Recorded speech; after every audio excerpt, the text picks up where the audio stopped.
explains Hank MacLean's true plan in Fallout Season 2, not as a grab for power, but as an attempt to end human conflict by eliminating the ability to resist. We'll explore how Episode 6 reveals Hank's ideology, why Lucy is central to validating his worldview, how his plan scales far beyond a single vault, and why his version of peace is more dangerous than open tyranny. By the end, you'll understand why Hank isn't trying to rule the wasteland.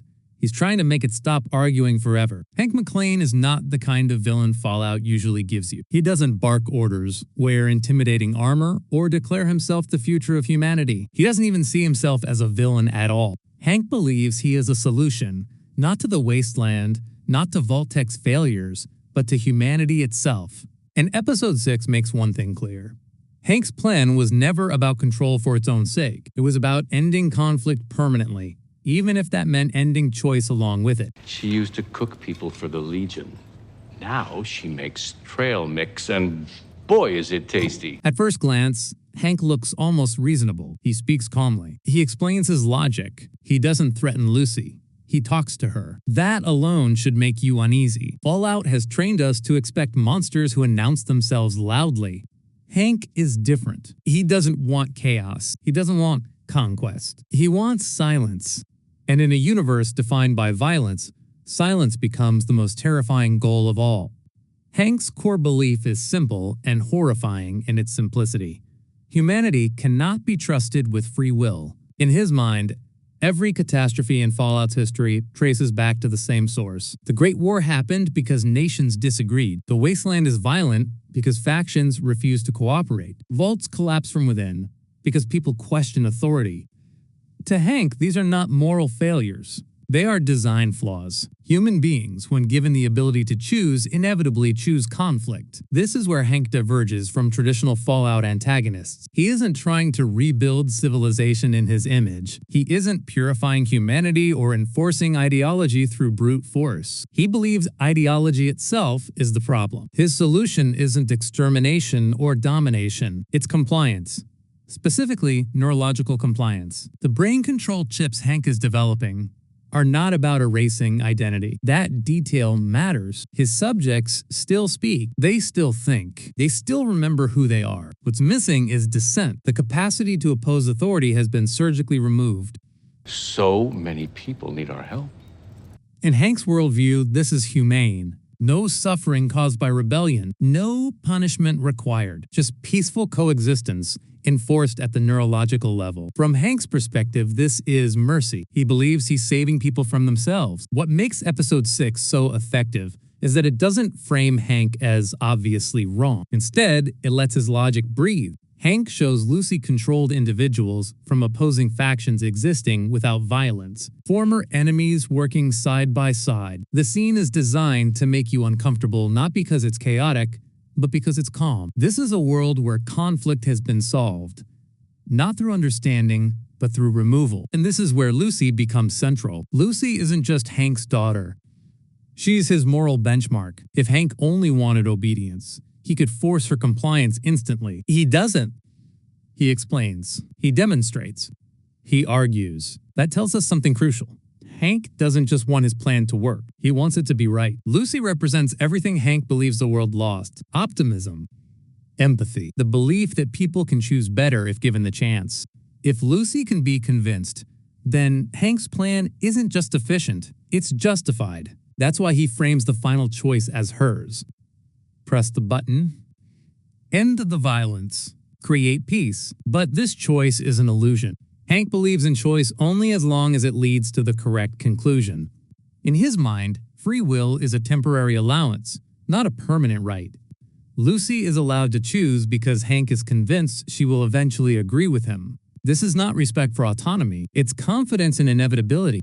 Hank doesn't see himself as removing free will. He sees himself as guiding it toward its logical endpoint. This is where Hank's ideology becomes most dangerous. He does not believe he is repeating Vault-Tec's mistakes. He believes Vault-Tec failed because it didn't go far enough. The experiments were flawed. The control was incomplete. The execution lacked precision. Hank believes the past collapsed, not because control is wrong, but because it was imperfect. In other words, Hank doesn't think history warns against him. He thinks history proves him necessary. This belief reframes everything about his plan's scale. Episode 6 quietly signals that Hank is thinking far beyond Vault 33 or Vault 32. The infrastructure around him doesn't resemble a desperate experiment. It looks like a rollout. Manufacturing capability, coordinated personnel, controlled agents already in place. This is not the setup of a man hoping to survive. It's the foundation of someone preparing to expand. The implication is chilling. Vaults were never just shelters. They were prototypes. In Hank's vision, vaults become command hubs. They create compliant populations. Controlled agents spread outward into the wasteland. Conflict disappears not because people reconcile, but because resistance becomes neurologically impossible. Civilization doesn't rebuild. It stabilizes permanently. This is why Hank is more dangerous than classic Fallout villains. The Enclave rules through force and eventually collapses under rebellion. Caesar's Legion thrives on brutality and fractures from within. Vault-Tec's experiments implode under their own contradictions. Hank's world has no rebellions, no uprisings, no heroes, just quiet continuity. And quiet is the enemy of change. Hank doesn't want to rule the wasteland. He wants the wasteland to stop arguing. He wants a world where history ends, not in fire, but in agreement enforced by design. Lucy's rejection of Hank's plan is what restores Fallout's soul. Her refusal isn't just emotional, it's philosophical. She doesn't deny that the world is broken. She doesn't deny that people suffer. What she rejects is Hank's conclusion that suffering invalidates freedom. To Hank, suffering is inefficiency, proof that the system failed. To Lucy, suffering is the cost of choice, and the only path towards something better than survival without meaning. Hank believes peace must be engineered. Lucy believes peace must be earned. That distinction is everything. Lucy affirms one of Fallout's oldest truths. Humanity's right to fail is inseparable from its right to live. A world without mistakes is also a world without growth, without courage, without hope. Hank cannot understand this because he sees hope as volatility, something that introduces uncertainty back into the system. Lucy's refusal defeats Hank in the only way that matters. Not physically, not strategically. Morally, she exposes the flaw Hank refuses to see. A world without choice isn't peaceful. It's stagnant. But Hank is not finished. His ideology sets up future conflicts that are more philosophical than physical. A confrontation with the Enclave becomes inevitable, control versus control, each believing their version is more humane. Super mutants embody forced evolution, while Hank represents forced obedience. Characters like Cooper, who have lived with the erosion of humanity piece by piece, become living counterarguments to Hank's logic. Most importantly, Hank reframes the central question of the season. The real conflict isn't who controls the wasteland. It's whether a broken world is better than a controlled one. Hank believes the answer is no. Fallout has always answered differently. Not by claiming freedom is safe or easy or kind, but by insisting it's necessary. Because the moment humanity gives up its ability to choose, it doesn't just lose conflict, it loses itself. And that's why Hank MacLean isn't just a villain. He's a warning about certainty, about good intentions, and about what happens when peace becomes more important than being human.